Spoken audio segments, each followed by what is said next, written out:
Hello friends, मैं Reena welcome करती हूँ आपके पे चैनल भूषण्स गार्डन में। तो फिर देखिए, ये मेरा हरसिंगार का प्लांट है और अभी वेदर काफ़ी खूबसूरत हो चुका है। हमारे इधर पूरे दिन सनलाइट रहती है, मतलब इतनी हार्श सनलाइट रहती है। हार्श नहीं कहेंगे, लेकिन हाँ, आप बैठ नहीं सकते हो, आपको मन नहीं करेगा, गर्मी लगने लगेगा। तो ऐसी सनलाइट रहती है। तो इस मौसम में जितने भी आपके परमानेंट प्लांट है ना, उसको रिपोर्टिंग की सख्त ज़रूरत है। मेरी तबीयत काफ़ी टाइम से ख़राब है, तो मैं बहुत ज़्यादा वीडियोस पे भी ध्यान नहीं दे पा रही हूँ और अपने गार्डन पे भी ध्यान नहीं दे पा रही हूँ। ध्यान ना देने का नतीजा ये हुआ कि देखिए, इसकी जितनी भी फूल या कलियाँ थी ना, वो सारे ब्लैक हो गए। कभी कभार इसमें पानी मैं नहीं डाल पाई, तो उससे प्लांट की स्थिति देखिए आपको देखकर ही समझ में आ रही होगी। लेकिन एक चीज़ मैं आपको बताऊं कि इसके देखिए यहाँ पर आपको शूट्स निकलते हुए दिख रहे होंगे, यानी न्यू ग्रोथ इसमें स्टार्ट हो चुकी है। बट अब इसको थोड़ा सा एनर्जी देने की ज़रूरत है। तो वैसे ये मेरा प्लांट पूरे तरीके से रूट बाउंड हो गया है, तो इस प्लांट को मुझे रिपोर्ट तो करना है। तो उसके लिए मैंने सॉइल मीडिया देखिए कितना अच्छा और वेल ड्रेन और बिल्कुल ही इनरिच सॉइल मीडिया बनाया है। इसमें मैंने सैंड, वर्मी कंपोस्ट, सॉइल और नीम खली और बोन मिल, और उसके साथ साथ मैंने इसमें थोड़ा सा सीवीड एक्सट्रैक्ट भी डाला है ग्रैनुअल्स फॉर्म में। तो इन सबको मैं 2 दिन से डालकर रखी हूँ और सॉइल थोड़ी सी गीली थी, पुरानी सॉइल थी मेरी, तो उसको मैंने अच्छे से वो ये धूप में सुखा लिया था और सुखाने के बाद मैं इसको अच्छे से फर्टिलाइज़र वगैरह दे के रखी हूँ। तो अभी देखिए, इस प्लांट की कंडीशन भी वैसी ही है, पूरी तरीके से इसमें रूट बाउंड हो चुके हैं प्लांट।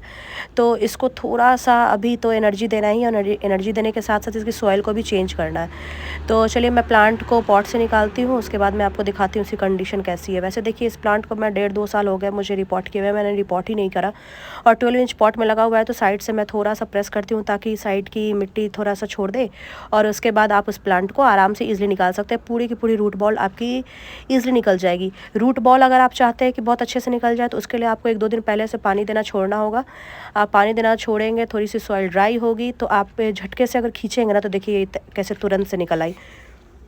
तो इस तरीके से आप गमले से सॉइल को हटा सकते हैं, और सॉइल को हटाने के बाद आप इसको अच्छे से कटिंग प्रूनिंग करके वापस से इसी गमले में लगा सकते हैं। अगर आपके पास बहुत स्पेस है और आपको लगता है ऐसा कि इसे नए गमले की, बड़े गमले की ज़रूरत है, तो आप बेसिकली दीजिए इसको।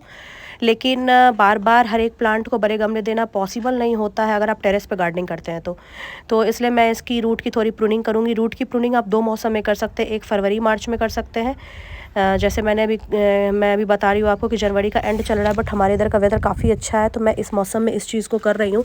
तो मुझे बेनिफिट मिलेगा, बिकॉज़ हमारे इधर बहुत ज़्यादा ठंड नहीं है।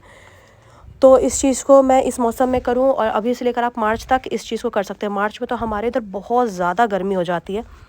तो जैसा आपके इधर वेदर है, आप उस अकॉर्डिंग काम कीजिए। वैसे 2 मौसम में आप इस चीज़ को कर सकते हैं, एक तो अभी और दूसरा आप कर सकते हैं मानसून के समय में।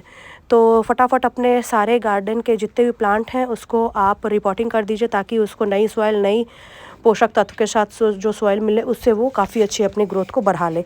देखिए, मैंने एक चीज़ और आपको बताया है कि रूट की जब आप प्रूनिंग करते हैं ना, तो पूरी तरीके से रूट को बेयर रूट नहीं कीजिए, साइड साइड से उसकी रूट को प्रून कीजिए, ताकि रूट बॉल आपकी बची रहे।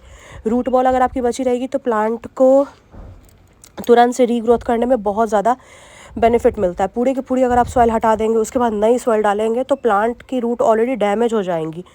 तो ये प्रोसेस आपको थोड़ा सा संभल के करना है। थोड़ी थोड़ी मिट्टी हटाइए साइड की, इतनी हटाइए कि आपकी न्यू सॉइल उसमें आ सके। तो मैं भी देखिए यही कर रही हूँ। और आपको मैं बता दूँ कि इसमें कुछ रेड सॉइल भी मिक्स थी। जब मैं प्लांट को लाई थी, तो मैं बिल्कुल ही जैसे लाई थी वैसे लगा दी थी। तो यहाँ पर मैं रूट की अच्छे से प्रून करके इसकी रूट बॉल को थोड़ा अलग कर लूँगी, और उसके बाद नई मिट्टी में मैं इसको लगाऊंगी। नई मिट्टी में लगाने के लिए आप फंजीसाइड का ज़रूर यूज़ कीजिए।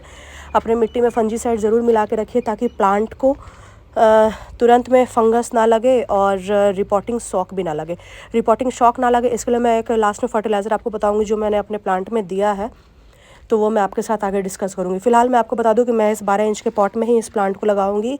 इससे ज़्यादा बड़े गमले मैं नहीं दूंगी, और काफ़ी सारे मेरे पास प्लांट है, तो सबको बड़े बड़े गमले देना पॉसिबल नहीं होता है। और कुछ परमानेंट प्लांट ऐसे होते हैं जो जितना ही बड़ा आप उसको गमला दे दीजिए, वो रूट बाउंड होंगे ही होंगे, क्योंकि इनकी जड़ें बहुत ज़्यादा फास्ट भागती हैं। तो इसके देखिए 12 इंच गमले में मैंने इसमें नीचे थोड़ा सा सूखे पत्ते डाला है।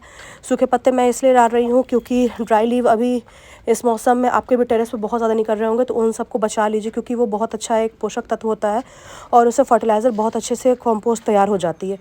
तो मैं नीचे में वही दे रही हूँ। उसके बाद मैं इसमें सॉइल डाल रही हूँ, ताकि नीचे से भी जब वो समय के साथ साथ डिकम्पोज हो तो उसे नीचे से भी पोषण तत्व मिलते जाए। तो यहाँ पर देखिए बड़े बड़े पीसेज में मेरे पास काउडन कंपोस्ट है, तो मैं उसको भी ऐड कर रही हूँ। एक्चुअली मुझे बहुत ज़्यादा सर्दी खांसी है, तो मैं बहुत फास्ट जब बोलती हूँ तो मुझे बहुत तकलीफ़ होती है। तो इस तरीके से मैं इसमें कंपोस्ट फिल करती हूँ, उसके बाद मैं इसमें सॉइल डालती हूँ। सॉइल डालने के बाद मैं अच्छे से कंपोस्ट को थोड़ा सा तोड़ रही हूँ ताकि थोड़ा भुरभुरा हो जाए, और इसके बाद मैं अपने प्लांट को रख कर देखूँगी और प्लांट अगर अच्छे पोजीशन में रहेगा तो मैं वापस से इसको रिपोर्ट कर दूँगी। और मुझे आई थिंक लग रहा है कि प्लांट को इससे ज़्यादा नीचे लगाने की ज़रूरत नहीं है। तो ये करने के बाद मैं साइड से इसकी सॉइल को थोड़ा फिल कर देती हूँ, और अच्छे से दबा के प्रेस कर के आप सॉइल को लगाइए ताकि कहीं से भी एयर पॉकेट ना बने। और ये सब करने के बाद आप अच्छे से प्लांट को थोड़ा सा झटक लीजिए ताकि जितनी भी ऊपर की सॉइल है ना वो थोड़ी सी नीचे सतह पे बैठ जाए।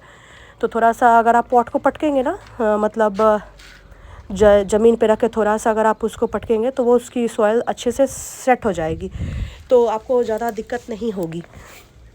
तो इस तरीके से मैंने ऊपर तक सॉइल को फिल कर लिया। उसके बाद मैं इसको झटक के अच्छे से इसकी मिट्टी को थोड़ा सेट कर लूँगी, और सेट करने के बाद मैं इसकी एक बार अच्छे से भी प्रूनिंग करूँगी, क्योंकि ऊपर की स्थिति आपको मैंने दिखाया कि कितनी ज़्यादा डल हो चुकी है।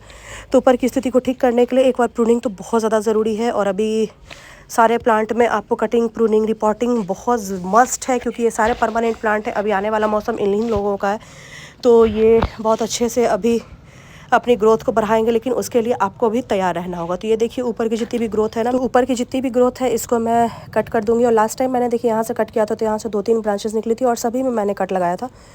तो अभी भी मैं इसके ऊपर से 2 इंच 3 इंच छोड़कर ऊपर से कट करूँगी ताकि और मल्टीपल शूट्स मिले मुझे। और अभी ये वेदर, अगर आपके परमानेंट प्लांट में ग्रोथ शुरू हो गई है तो ये मौसम बहुत अच्छा है, आप इस काम को कर सकते हो। और इसकी कटिंग को भी लगा सकते हैं, इसकी मोटी मोटी कटिंग भी आराम से ईजिली लग जाती है।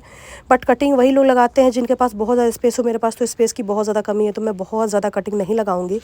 और इस कटिंग को मैं अपने कंपोस्ट बिन में डाल दूंगी ताकि इसकी कंपोस्ट तैयार हो जाए। तो अच्छी होती है इसकी कटिंग अगर आप लगाते हैं ना। तो बेसिकली अगर मैं आपको बताऊं तो ये सारे जो प्लांट होते हैं कटिंग से ही बहुत अच्छे से तैयार हो जाते हैं, कटिंग एयर लेडिंग से बहुत अच्छे से तैयार हो जाते हैं।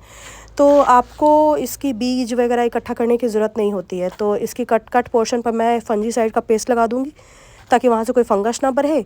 और कटिंग को मैं देखती हूँ एक आध को लगाऊंगी या फिर नहीं भी लगाऊंगी तो चलेगा। बट इसकी कटिंग को अगर आप इस मौसम में भी लगाते हैं तो बहुत अच्छा रिजल्ट आपको देखने को मिलेगा और काफ़ी जल्दी ये ग्रोथ भी कर जाएगा। तो लगा सकते हैं, अगर आपके पास बहुत स्पेस है तो आप इस चीज़ को कर सकते हैं।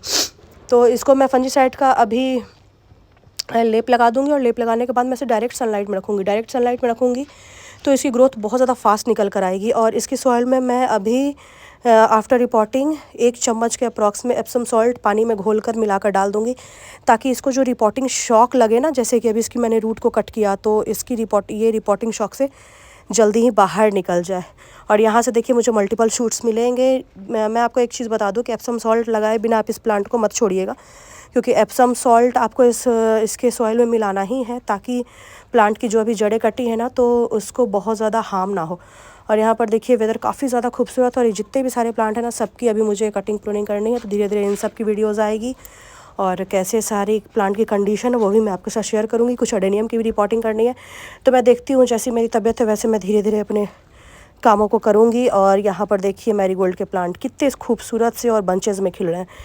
तो ओके फ्रेंड्स, बाय, टेक